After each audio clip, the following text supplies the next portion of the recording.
नमस्ते। मैं वैजंती अपने YouTube चैनल पे आप सभी को स्वागत करती हूँ।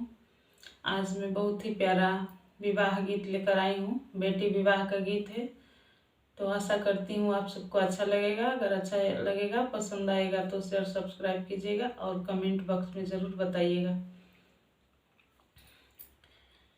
चीटू की सिंदूरा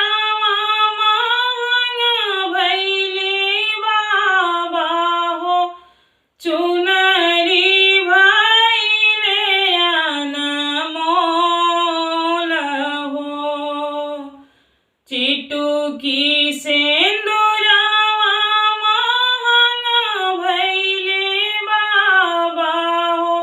चुनरी भइले अनमोल हो। अरे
बाबा के दिहला खइबो छवरे महिनावा।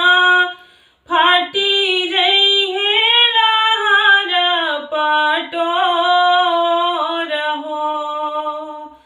बाबा के दिहला खइबो छवरे महिनावा। फाटी जइहे लहर पटोर हो। अरे हंस राज घोड़ावा हो देश दौड़इबो। भाभी के अपजस होई हो। अरे हंस